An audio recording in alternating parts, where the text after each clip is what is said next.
Titanic তখনকার সবচেয়ে বিশাল এবং বিলাসবহুল এ জাহাজটি আয়ারল্যান্ডের বেলফাস্টের হারল্যান্ড এন্ড ওল্ফ শিপইয়ার্ডে তৈরি করা হয়।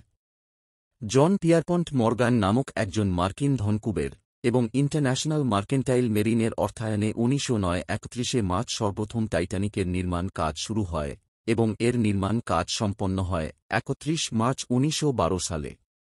এটি তৎকালীন সবচেয়ে উন্নত নকশার ভিত্তিতে নির্মিত করা হয়েছিল। টাইটানিক ব্যয়বহুলতা এবং চাকচিক্যের দিক থেকে তখনকার সকল জাহাজকেই ছাড়িয়ে গিয়েছিল। টাইটানিকের অভ্যন্তরে ছিল সুদৃশ্য সুইমিং পুল, জিমনেসিয়াম, স্কোয়াশ খেলার কোর্ট, এক ধরনের র্যাকেট খেলা, ব্যয়বহুল তুর্কিশ বাথ, বিশাল এবং ব্যয়বহুল ক্যাফে এবং ফার্স্ট ক্লাস ও সেকেন্ড ক্লাস উভয় যাত্রীদের জন্য আলাদা বিশাল লাইব্রেরি। তখনকার সকল আধুনিক প্রযুক্তির সমন্বয় ঘটেছিল এ জাহাজটিতে। এ জাহাজের ফার্স্ট ক্লাসের জন্য 3টি এবং সেকেন্ড ক্লাসের জন্য একটি সহ মোট 4টি লিফটের ব্যবস্থা ছিল। এর বৈদ্যুতিক ব্যবস্থাও ছিল খুবই উন্নত ধরনের। আর এ বিলাসবহুল জাহাজটিতে চড়তে ফার্স্ট ক্লাস যাত্রীদেরকে প্রচুর টাকা গুনতে হয়েছিল। ফার্স্ট ক্লাস যাত্রীদের জন্য সবচেয়ে ব্যয়বহুল প্যাকেজটিতে আটলান্টিক একবার অতিক্রম করতেই ব্যয় করতে হতো তখনকার প্রায় $4,350।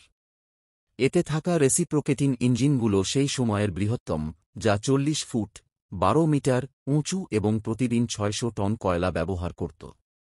জাহাজটির পানির স্তর থেকে ডেকের উচ্চতা ছিল 59 ফুট 18 মিটার।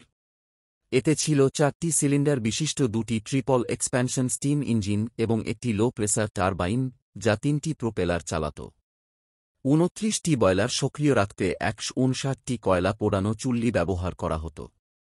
জাহাজটির 4টি বিশাল চিমনির মধ্যে 3টি সক্রিয় ছিল, আর চতুর্থটি বায়ু চলাচলের জন্য ব্যবহৃত হতো। এই চিমনিটি মূলত সৌন্দর্য বৃদ্ধি করার জন্য যুক্ত করা হয়েছিল। জাহাজটি সর্বোচ্চ 3,547 জন যাত্রী এবং ক্রু বহন করতে পারত। সে সময়ের বৃহত্তম যাত্রীবাহী পরিষেবা ছিল টাইটানিক। জাহাজটি 1912 সালে 14 এপ্রিল ইংল্যান্ডের সাউদাম্পটন থেকে নিউ ইয়র্ক সিটিতে প্রথম যাত্রা শুরু করে।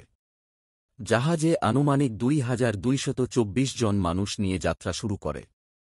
সমুদ্রযাত্রার 4 দিনের মধ্যে প্রথম দিন 1912 সালের 14 এপ্রিল রাতে উত্তর আটলান্টিক মহাসাগরে দুর্ঘটনা ঘটে। টাইটানিক সমুদ্রপথে বরফের 6টি সতর্কবার্তা পেয়েছিল। তবে জাহাজটি তখনও প্রায় সর্বোচ্চ গতিতে চলছিল। রাতে প্রায় 11:40 জাহাজের দায়িত্বপ্রাপ্ত কর্মকর্তা হিমশৈলটি দেখতে পান। দ্রুত গতিতে চলার কারণে এবং পর্যাপ্ত মোড় নিতে অক্ষম হওয়ায় জাহাজটি হিমশৈলের সাথে সংঘর্ষে লিপ্ত হয়।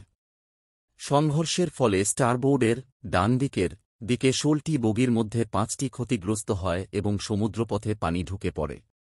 টাইটানিকের নকশা অনুযায়ী এটি 4টি অগ্রবর্তী বগি ভাসিয়ে রাখতে সক্ষম ছিল, তবে 5টি বগি ক্ষতিগ্রস্ত হওয়ার কারণে জাহাজটি অল্প সময়ের মধ্যেই ডুবতে শুরু করে।